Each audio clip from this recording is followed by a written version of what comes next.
Hello, everybody. My name is Markiplier, and welcome back to Barry. Now, we're about to begin Chapter 4, and things are really dire. To recap, we're going back up to the command center to open the hangar bay doors, which I don't know why we didn't do, but we didn't do that.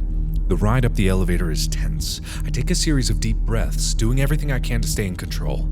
Amy has gone back to her feet, but her head is pressed against the elevator wall as she suppresses a series of sobs. I find myself trying to remember the way those creatures looked, but my mind seems to shudder at the effort. I've seen something that is an impossibility, a mockery of what I know as real. This fills me with terror that dwarfs anything else I've felt since discovering the facility. I try to focus on my mind on something else, and remember Marcus's threats. I wonder if we'll see Marcus again, I say, mostly to myself. Do you think Marcus got away from those things? I sort of hope not. Me too, she says, looking at the ground, her arms folded. So, I say, how did you end up here? She gives a nervous chuckle and shrugs. I used to work with the Pentagon. It was some pretty upper echelon stuff that I still can't discuss. I assume this place is even more upper echelon? This place isn't even on the scale, she answers. My other job was a cakewalk compared to this. Then why stay, I ask. Because the money is ridiculous. I have a 13-year-old daughter already talking about Harvard. You do the math. Any other kids? No, just the one. Her dad split on us when she was 3. I never remarried, so no siblings for her. I may have only gotten one, but the one I got is amazing. Amy pauses before continuing softly. What if I never see? Her voice breaks off, the words too terrible to say, her eyes filled with tears. The elevator comes to a stop, the slight ding of it interrupting the moment. Amy hastily wipes her eyes, and we waste no time getting back inside the command center. I ready the rifle, suddenly certain that there are more of those creatures waiting for us in the hallway of the second level. But the way is clear, allowing us to haul ass to the command center. Once again, I find myself staring at the screen that shows my ruined work site. Okay, Amy says, typing commands rapidly. It can't be that hard. I keep peeking over my shoulder, my senses feeling as if the monsters are sneaking up on us, mere inches away. I then think to Dennis and wonder how he's faring back on level 3. Is he safe? I look back to the screens and see that Amy has finally found what she's looking for. A prompt on the screen says, override of hangar doors and all level 3 locks requires clearance code. Amy types in a number with shaking fingers, and the screen goes blank for a moment. The moment the words override confirm come up on the screen, Amy jumps up from the chair and we head out of the room. We have to be quick, she says. We have exactly 20 minutes to open those hangar doors.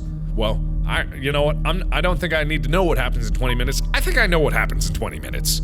I follow her out of the command center and bound back to the hallway towards the same elevator that brought us here. Amy punches the elevator button and the doors slide open. We're taking the same elevator back to the biochem room? Those creatures are still down there. It's the only way back down. The other way is blocked by those hydraulic doors we pulled. Hopefully the creatures left. Hopefully. Neither of us say anything else as we share a look of immense dread. We step back into the elevator and head back down to the biochem room on level 3. Well, damn. That was a quick go of things. Oh, this is not gonna be good. I hope we find Marcus's body, because maybe they went after him. Considering that he was alive, maybe they went after him and didn't decide to bother us. As the elevator doors open, we peer out, looking to see if the creatures are still in the area, but it's all clear. When Amy looks at me, her eyes are clear and strong. Marcus wasn't entirely wrong, Amy says as we started walking back towards the hangar. About what, I ask? About how I'm partially to blame for this. See, why would you be to blame? I mean, you're doing the science, but you didn't know. Some of the things we do here, it's scary. We should have known that one day something like this would happen. Everyone here with knowledge of what's going on in level 3 is to blame, she says. It's a highly advanced research facility, I say, doing amazing but risky stuff. So yeah, you're partially to blame by just working here, but I can understand the dedication. So why don't you tell me a bit more about what does go on in level 3, I ask. Are you familiar with the Large Hadron Collider over in Switzerland? I've heard of the phrase, but that's about it. It's a powerful particle accelerator. Right now they're using it to try to create what's called dark matter. It's theorized that this dark matter actually makes up the majority of the universe, but parts of the universe very different from ours. My guess is the people at the LHC will probably create their first dark matter particle in about 2018 or 2019. Here in this research facility, we were able to create one almost 10 years ago. It was the key to our research. Does this have something to do with those things? Well, we still don't know all there is about dark matter, or other matter we haven't yet identified.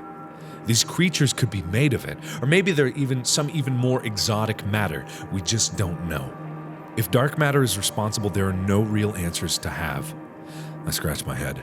So you're saying this dark matter helps with what? Opening up other dimensions or something? That's the theory, she says. During the point-to-point transfer, the subjects are gone for about 3 to 6 seconds.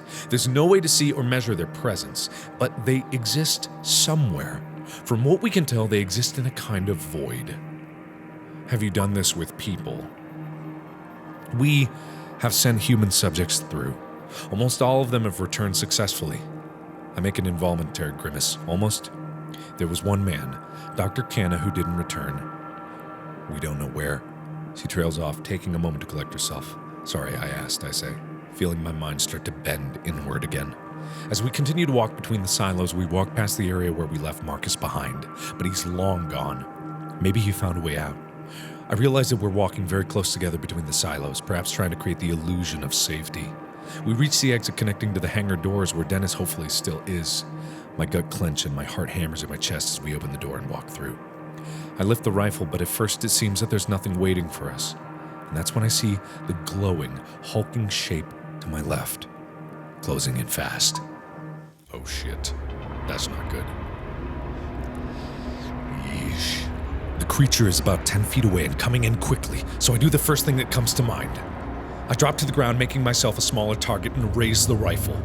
I'm not sure if I should just unload on the bastard or try to be choosy with my shots to weaken it, or at least slow it down. Shoot to weaken. Obviously, we're not going to be able to kill these things. That's why I shot at the things before, because I know that it can be slowed down, but not killed. My shot causes the entity entire milky white frame to jerk to the floor. It flounders, its ghost-like tentacles writhing with rage as it cries out to me.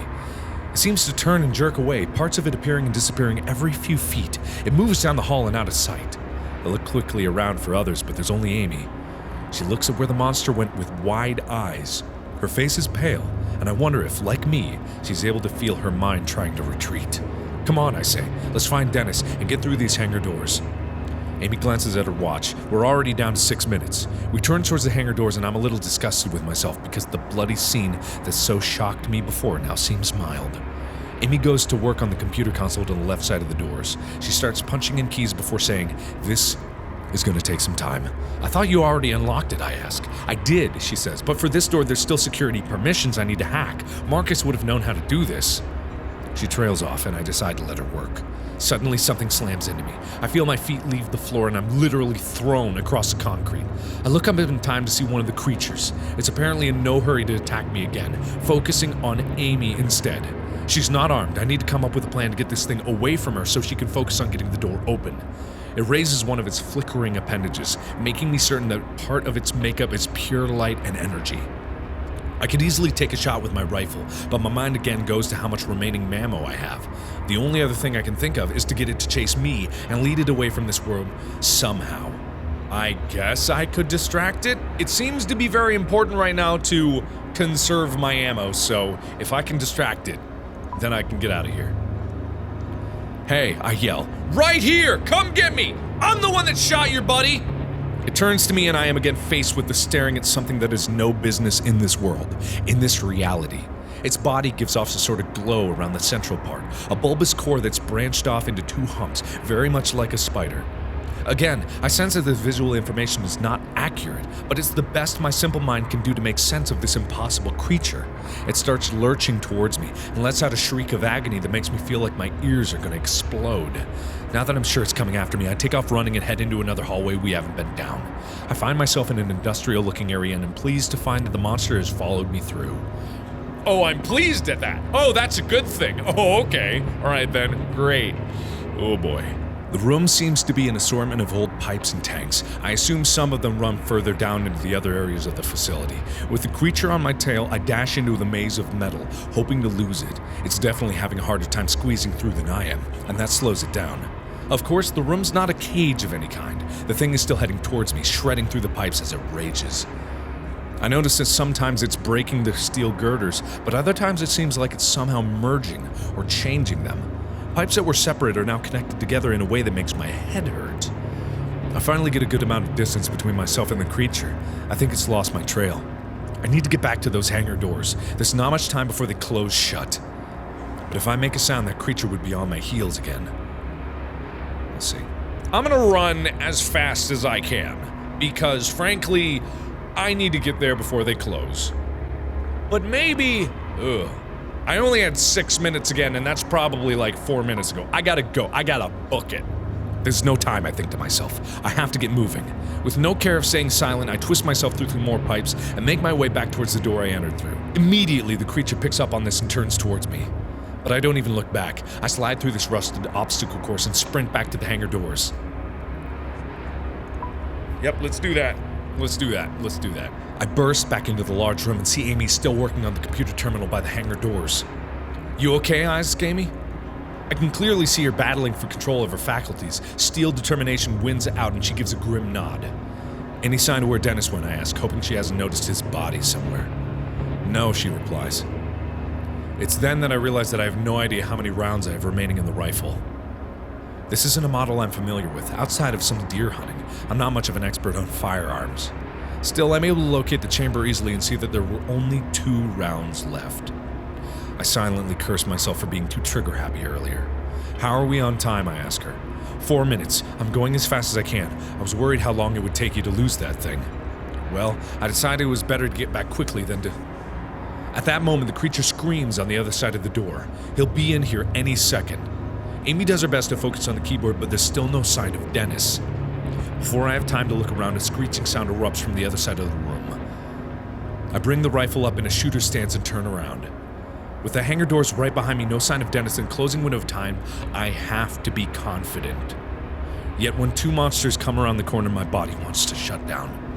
The appendages seem to jump in space and time, reaching out for a split second, independent of the body, and then disappearing back to where they came from. It turns and screeches at me, its glowing tentacles snaking out of its body. My knees tremble uncontrollably. Behind me, Amy shrieks. I feel myself losing control, my mind sliding into the abyss of insanity. I pull myself back from the brink. I've got to stay in control. I've only got 2 shots left. Now would be the time to use them.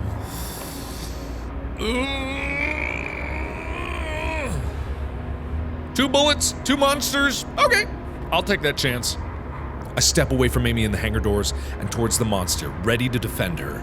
I ready my rifle, but the creatures waste no time. It makes that jerky motion towards me, and there's a sharp pain in my chest as it collides with me. Or through me. It's hard to tell. My instinct is to try to grapple or hold this thing down, but then I realize I don't even know if that'll work. Let's see. Oh boy. My guess is that touching this thing is probably not a good idea. I'm gonna try to get away. I figure I'd rather not try to learn more about the physical nature of this thing right now. I tuck and roll away from it, then stand up to face it. With a scream of defiance, I raise the rifle and put a round in its core. The shot lands dead center and the light inside of it flickers almost violently. It falls back against the wall, issuing a hiss of its telltale static noise. It then jerks away and retreats, at least for now. Another terror appears as if out of nowhere, screaming at me with its high-pitched whine. It bounds forward, charging in its strange, spastic way. I aim the rifle, intending to take this one on in the core too. I take several shots, but it's coming at me. As it slams into me, I pull the trigger again, and realize that my rifle is now empty. On contact, the wind is knocked out of my lungs, and the back of my head strikes the floor. But neither of these things is as alarming as the fact that the beast is on top of me. Its exterior is like a seashell that's been pounded by the surf for so long that it's lost all edges and ridges. But the grip it tries to capture me with is pure violence. I feel those light-soaked appendages start to wrap around me. I raise the rifle knowing it's empty but hoping to use it as a wedge to push the thing off me. The weight of the monster is erratic. One moment I feel weightlessness, another I feel like I'm going to be crushed. I push upward with the rifle. The monster budges a bit, but almost seems to absorb it, warping in its grip. I see the core of the body, a spider-like shape connected to the rest of it by a thin white string of tissue. I'll be dead within seconds unless I can fend it off or get help. What's Amy gonna do? Amy doesn't have anything. She's gotta open those doors. Let's punch the fucker. Let's just punch it. I do my best to give one last heave to push it off, but my hands melt through. I curse myself for wasting so many bullets earlier. Two of its appendages wrap around my left shoulder, and I feel a white-hot pain fill my body. The tentacles burn, and I realize that some are actually going through my shoulder, like a kid pulling apart the stitches of a doll. But then I see the creature extend its tentacles in aggravation while making that static screeching sound. The creature flickers, releasing me suddenly. With a shudder and a cry of desperation, I roll away from it and see that a large hole has appeared in its luminous core. The creature disappears into thin air and reappears a few feet from me, retreating back towards the biochem room. Amy looks over at me from her terminal at the hangar doors, looking petrified. Dennis stands several feet away, holding a shotgun. He walks slowly towards us and is clearly just as scared and out of sorts as we are. "You okay, boss?" he asks, but his eyes aren't on me. They're looking to the creature, trying to understand what exactly it is he's seen. About 15 minutes ago, I heard the door to that maintenance room unlock. Dennis says, pointing to the room I tried to bust my way into earlier. "Ah," Amy says, "when I did the override up in the command center, it unlocked all the small doors down here, including that maintenance room. I went inside there and hid," Dennis continues, "and while I was waiting for you to come back, I found a massive trunk. There are a few guns in it, so I grabbed this one, patting the shotgun." "Good man, Dennis." "I'm glad you're safe, Dennis." "Jesus, thought he was dead." "Thanks, boss. Me too." She doesn't break eye contact with the panel. "Almost done," she replies. Suddenly, without warning, a shot ricochets off the wall behind Amy's head. Startled, we look around, confused. Did Dennis's gun go off? When another shot blasts near us again, we all drop to the floor. I look around, wondering who or what could possibly be shooting at us. Those creatures don't do anything that sounds remotely like gunfire. And then I see him. Marcus. I should have killed him when I had the chance. He has a rifle and is walking towards us, an insane look in his eyes. "You all deserve to die," he screams, unleashing another round that I hear whiz by my head. Dennis doesn't hesitate. He stands up and shoots at Marcus, causing him to retreat. Let's see. "How much longer, Amy?" "Fucking Marcus." "Almost there," she says quietly. She makes a few final key presses and says, "Done." The doors open with the noise of hydraulics and a whoosh of air. With Marcus pinned down by Dennis's gunfire, we start moving towards the door. At that moment, another creature jerks into existence around the corner, between us and Marcus. "Shit," Marcus says, and starts unloading into it, but then he learns the same lesson we did. This only slows the creature down. Marcus gives us one last look, then turns and runs off in another direction. Dennis, Amy, and I climb up and head through the doors, moving on nothing more than adrenaline. I see her look longingly at the maintenance room Dennis took the shotgun from. "You get in the hangar, I'll get some more firepower." Satisfied with the plan, Amy heads through the door. We scramble inside, finally inside the hangar. Dennis approaches from behind, holding several guns and looking like a kid who grabbed an armful of Halloween candy. Amy reaches out for a 9mm with one hand. Dennis turns to me and holds out a shotgun and a handgun for me to choose with. Both look deadly. The shotgun looks more powerful, but the handgun will probably be more precise. Dennis already has the shotgun. He's good with that. That's his baby. I'll take the handgun. I select the handgun and am comforted by the way it seems to fit perfectly in my shaky grip. There's more creatures coming, as many as a dozen. They're floating down the hall quickly, their tentacles slithering. The way their light seems to mingle together is almost beautiful. "Close the door," I yell at Amy. She dashes to another terminal mounted on the inside of the hangar door and tries desperately to close them. "It's not working," she says with tears in her eye. "This terminal is disabled." Dennis looks through the open doors, readying himself to shoot at the first monster that nears us. "Should we try to slow a few down or just run for it?" he asks, gun at the ready. If we slow them down, there's a chance. I'm not gonna make the mistake. Oh, I don't know. Should we? It looks like. Ah, fuck. So the terminal is disabled. There's no way shooting at him is gonna give us enough time, to close it. So I say we just go for it. "Good idea," says Amy. With that, we turn around and sprint out onto the hangar floor. That's not to waste ammo, I guess. I learned that lesson. The room is enormous, so large that to call it a room seems silly. A large concrete floor stretches out below an expansive lofted ceiling. The area is mostly empty, except for one side which has rows and rows of metal barrels. Back on the far wall is a lit area that seems to expose more rooms, labs, and machinery. Also in the rear of the hangar, I can see some kind of chamber or control center. Dennis and I follow Amy across the hangar floor. Behind us, a series of rough, slithering sounds tells us that the creatures have made their way into the hangar. From somewhere up ahead, a loud buzzing noise sounds out. It reminds me of the slight buzzing noise I had heard in the forest, the noise that got me into all this trouble in the first place. I look ahead and see that in the far back of the hangar a bright red light is flashing. There's a small hatch or door below the light. That hatch is open, I can see a shape inside of it.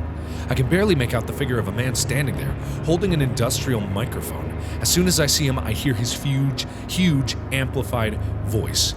It blares down over an intercom system and he sounds pissed. "I don't know who the hell you are," he says, "but this is a government facility on lockdown and there are protocols to shit." I assume the curse coincides with the exact moment he sees the creatures. They're making their way through the hangar doors. There are maybe 20 feet between us and the creatures. I act instinctively, firing twice as the handgun comes alive in my hand.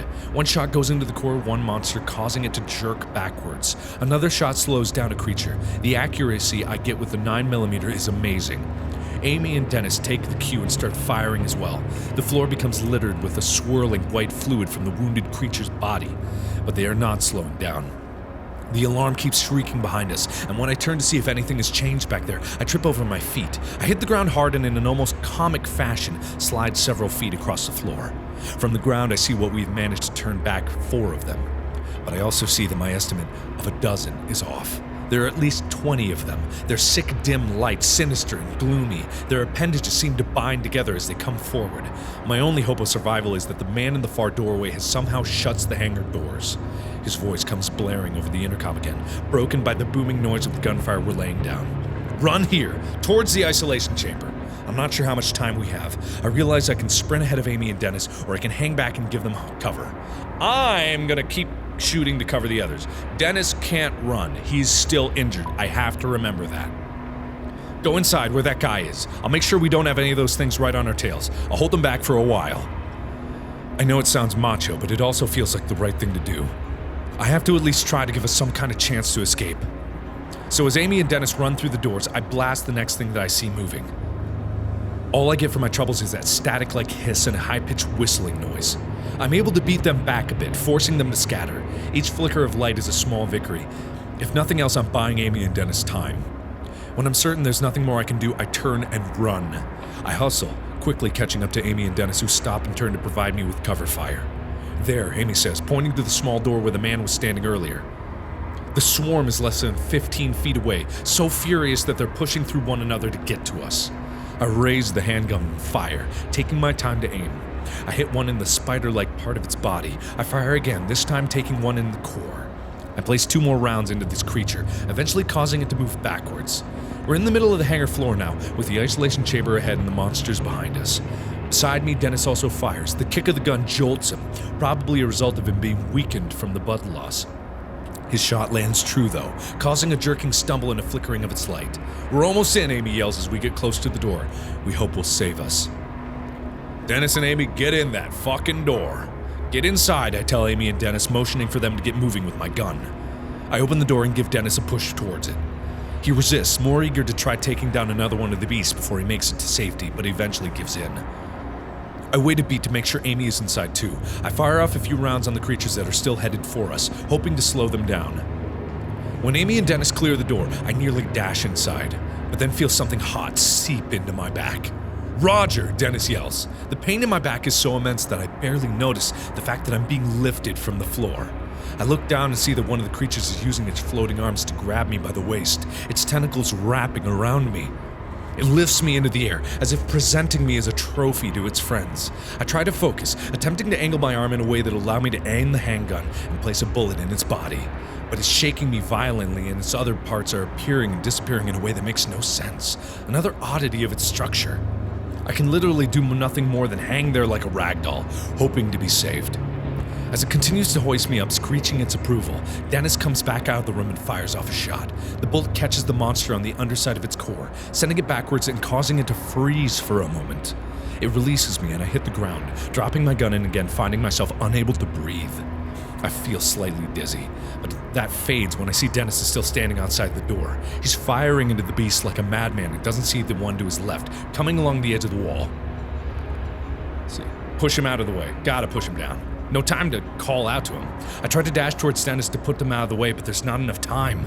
Oh no. The creature jerks out of existence and then reappears right behind him. By the time Dennis turns and sees the creature coming, it's already drawn several appendages back to strike. Dennis tries to raise his gun, but it's knocked away by one of the tentacles. A second tentacle strikes, and Dennis is spun around and thrown off balance by the attack. Dennis catches himself before falling. The third tentacle wraps around Dennis's forearm, and I can see it squeeze, tightening instantly. The tip of the appendage passes clean through his hand, its blood-soaked tip poking out through his palm. Dennis's face grimaces with pain as he tries to wrench his arm free, but the creature's tentacles has his hand speared, like a nail through wood. In a moment of dark clarity, I realize that I can free him with a clean shot at the monster's tentacle, but it will likely mean blowing Dennis's hands off. Dennis, I yell over the creatures, "Can you get free? I have a shot. Maybe." "No. Don't shoot. I can get free." As the creature tosses around by his hand like a puppet. I can't tell if he's right, but the other monsters are starting to encircle him. I need to act fast. I'm gonna shoot Dennis's hand off. Dennis, I'm not gonna lose Dennis. I'm gonna take action here. I'm gonna shoot your... Sorry, Dennis. If I don't take the shot while I have it, they're going to kill him. In a last-ditch effort, I try getting a good shot on the monster, but there is none. I'll hurt Dennis even worse if I try. I take aim and fire off a shot. The shot lands perfectly and results in a lot of blood and screams from both Dennis and the creature. Dennis's hand disappears into a spray of red, and the monster's appendage simply fades away. It literally seems to wink out of existence. The creature screeches while Dennis hits the floor, wailing in pain. The reality of what I've done sets in and nearly paralyzes me. "Get him," Amy says. "I'll cover you." I nod, reeling from the sight of what I've done to Dennis. I stumble out of the door. Amy is true to her word. She fires off a few rounds into the approaching monsters as I make it to Dennis. I grab a hold of him with my good arm. I drag him backwards as fast as I can, nearly falling down in the process. When I reach the doorway, Amy reaches down and helps me drag his body the final few feet into the room. She manages to pull off another shot, and when I look to see what she's hit, I see another dozen or so of the monsters. Dennis is writhing in pain when he looks up at me. He's sneering. "You crazy asshole," he screams. He shudders violently, sweat and tears coursing down his pale face. Amy slams the door behind us. Finally, we're inside the room, hopefully safe within what looks like to be an isolation chamber of sorts. Along the frame, a little electrical lock beeps as the door is secured. End of chapter 4. There is no way I am not gonna shoot off his hand. Like, fuck no. If you are one of my good friends, at least in a survival scenario, you're one of my good friends, I am not gonna let you risk being torn to pieces in front of my eyes when I could frickin' shoot you in the hand and... Oh, man. Oh, boy. And it's a good thing I had the handgun because that's the only way that I could have been accurate. Okay, so let's do a post-mortem of all these different things. Self-control. Players shot to weaken the creature, not to kill it, because there was no point in killing it. I learned that I couldn't kill it from me shooting at it before, so there was no point in me even trying. Keep them at bay. 41% of players distracted the creature instead of shooting it. Again, can't waste my ammo. I didn't have any left. Weapon of choice, preferably, Dennis was Shotgun Man. And, maybe he can use a shotgun with a stump arm and another good hand, but, I did what I had to do there. And especially on the judgment call, he was dangling in air. They were looming over him. How in the world would he have gotten away from that? There's no way an injured man like that would have gotten away. He would have been killed. Or maybe he wouldn't have. I have no idea. I'm not going to take that risk. You know what I mean? I'm just not going to do that. So I had to take the shot. But either way, that's how I did there. So let me know how you did if you're playing this game for yourselves, and let me know how you think I did. And reasoning for going one way or another, because most of these choices I found are an even 50-50 split. So thanks again so much for watching. And as always, I will see you in the next video. Bye-bye!